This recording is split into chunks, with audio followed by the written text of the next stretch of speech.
And so first up, I've primed this model in Chaos Black Spray, and I got myself some sets of the Artis Opus Series D brushes here. I'm going to use this small one to start with. It should be sufficient for the size of this model. You can use large ones if you want more broad coverage, but I will be wanting to not fully cover this entire model with the next paint that I use. I got my brush moistener here with a drop of paint on it. Just enough in there. You want it to sort of feel cold to the touch, but not be super damp. So I'm going to show you how I'm going to paint this on a Dark Angels scheme. I've been developing my own scheme for Dark Angels recently, and that uses these two paints here from the Scale Color Artist range. Now you don't have to use these, you can paint the same way with any paints that you want, but it also has Vallejo Ice Yellow as well. So in order of how much paint I'm going to use, I'm just going to bring them out onto the palette.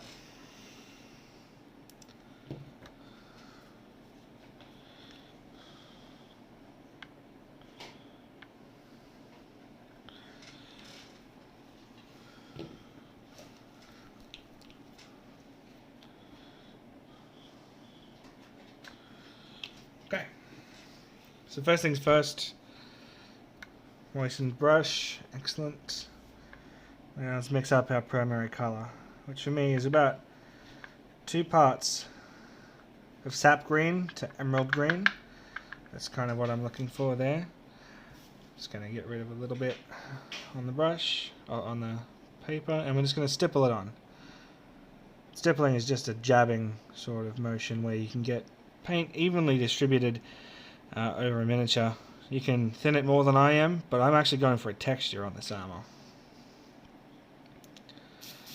The aim being that it just produces something a little bit more starkly contrasted than what you see on the battlefield normally from your opponent players, or at display events. But this isn't going to be a display level miniature, though you could certainly make it one if you wanted to.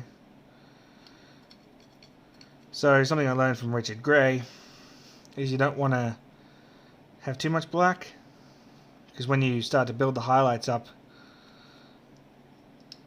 it'll just read as black with green highlights. And a lot of people do that, and it looks effective sometimes on Instagram and stuff, but it's not the only reason I'm doing this. I want these miniatures to be miniatures I'll game with in my local store. So I still want them to be something that I'm proud of, and people can look at it in the store and go, ooh, that looks nice, whether or not it's something fantastic. Okay. So my front lighting is coming down from this sort of angle.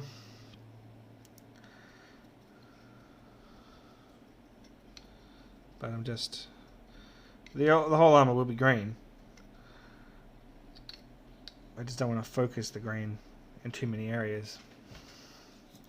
So when we look at the back, we've got some choices to make.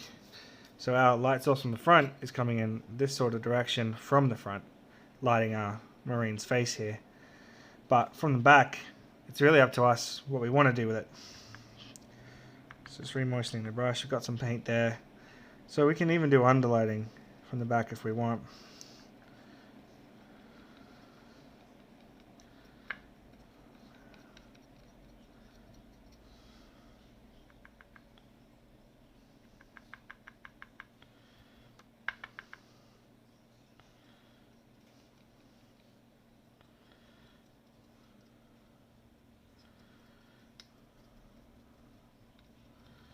As though there is no light coming from the front, from the top for this miniature at the back. It's literally just the bounce highlight bouncing back up at our miniature.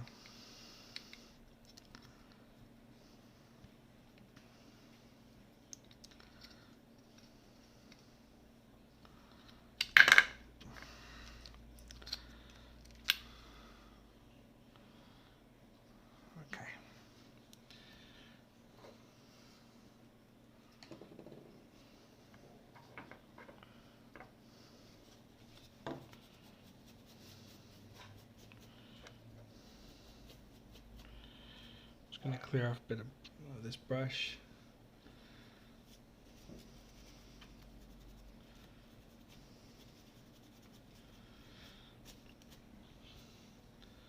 Got most of the paint off of it, but a little bit in there doesn't matter too much for what we're about to do. So we're going to add a touch of Vallejo Ice Yellow. We're still going to maintain our mix there, because all we want to do is take it a step up from where it was before.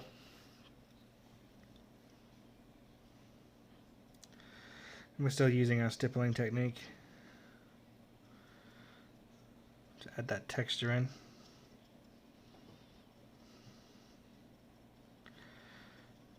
And I'm still being fairly broad with this highlight because we're still fairly close to our base coat color. And I don't want this miniature to read as black, I want it to read as green. And I don't want the texture to necessarily only be visible on the areas where the highlights are showing.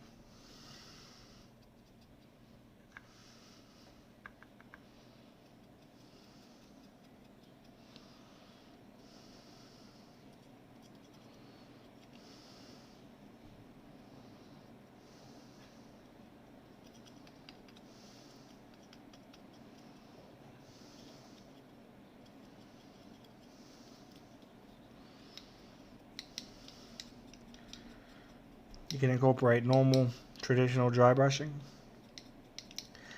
if you like. I like to do that in areas where it's a bit harder to get the stipple action from the direction that you would like, but it can also be good for buffing into highlights.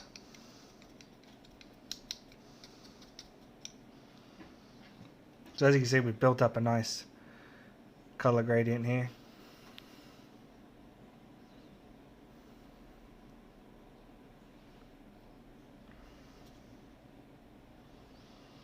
And we're gonna keep going with that. Take it up to the next level. Make sure that's still damp. I got my air conditioning running here on heat because it's cold in Australia right now.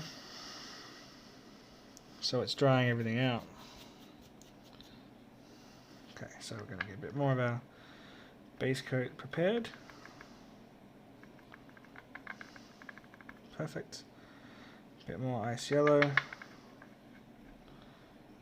Base coat to offset that's too much of a step from the last color. And we can just test that to see how much of a step it is. It's not too bad. So I'm just going to take a little extra off the brush, and we're just going to press lightly because we don't want to make this step too dramatic. And we're going to try and focus more on the direction of the stippled highlight, the way the light would be coming in at the miniature.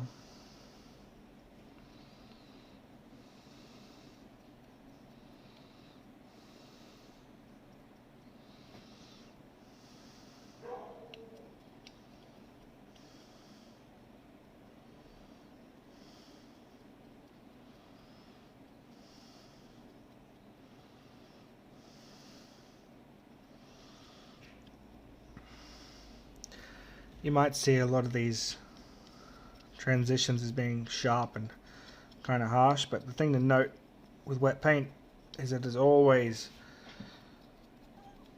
stronger than when it will dry. Take a minute to clean my brush here. Starting to become too tacky and splayed.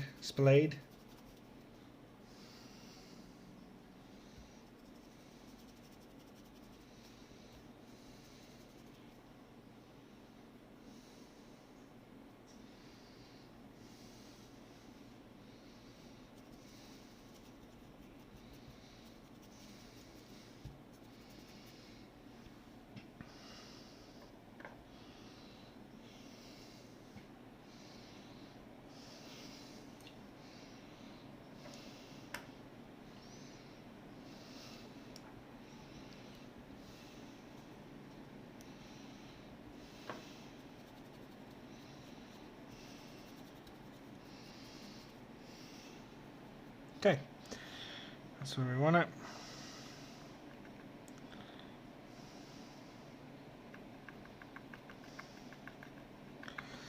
Let's take it a step up.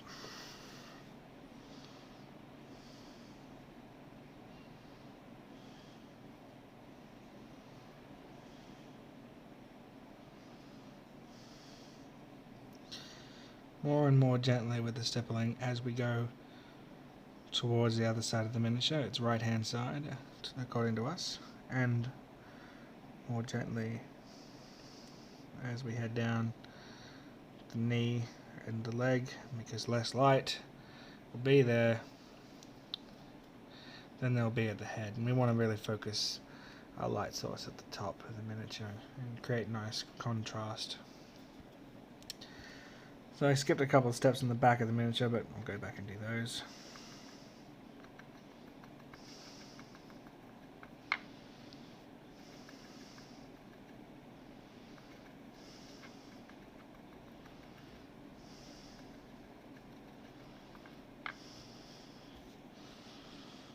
So I'll stab in those downward highlights. Other way, sorry.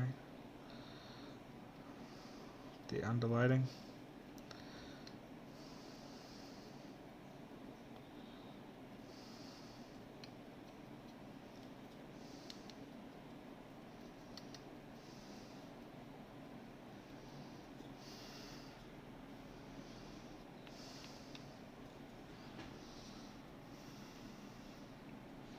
Okay.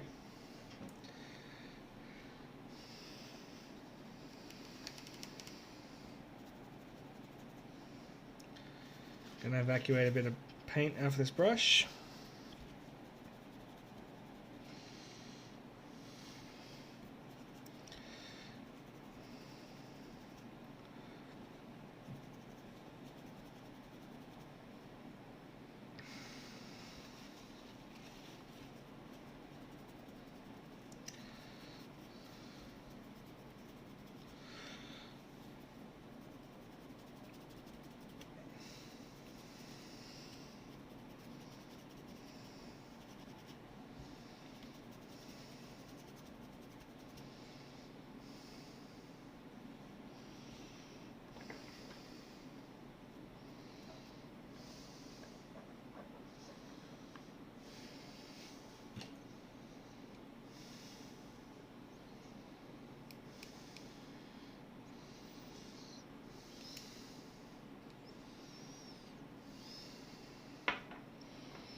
So now we're going to head down into an extra small.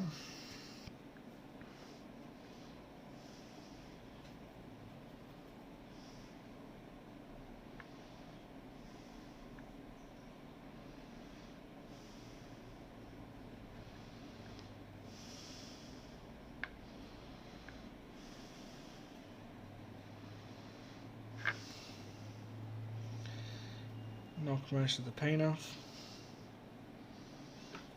Let's see how that's showing up. Is that a little bit more?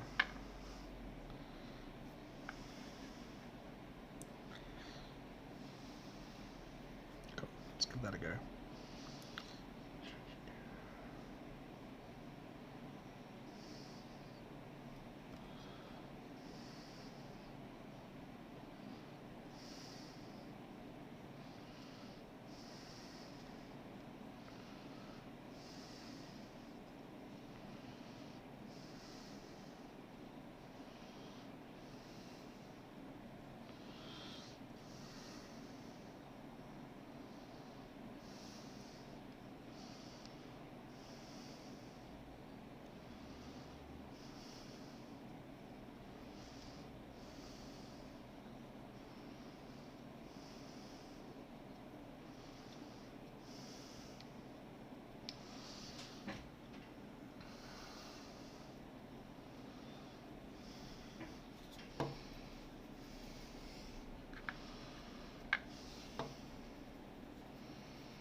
So now we're going to do a bit more traditional dry brushing, just to blend out those highlights a bit. So we're going to go in circles here, which is going to buff that highlight.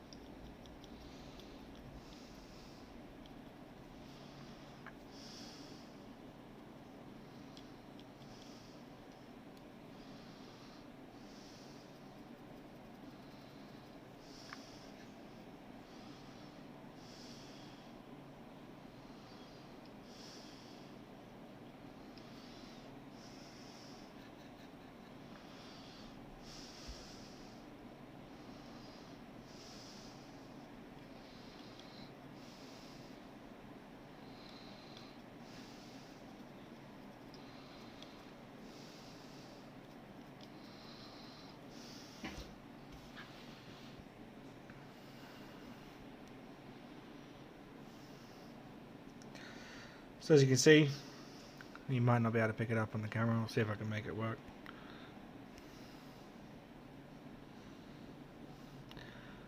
So you might be able to see the texture there that we've got growing all over the miniature. So this can be a reliable way to grow contrast onto your miniatures.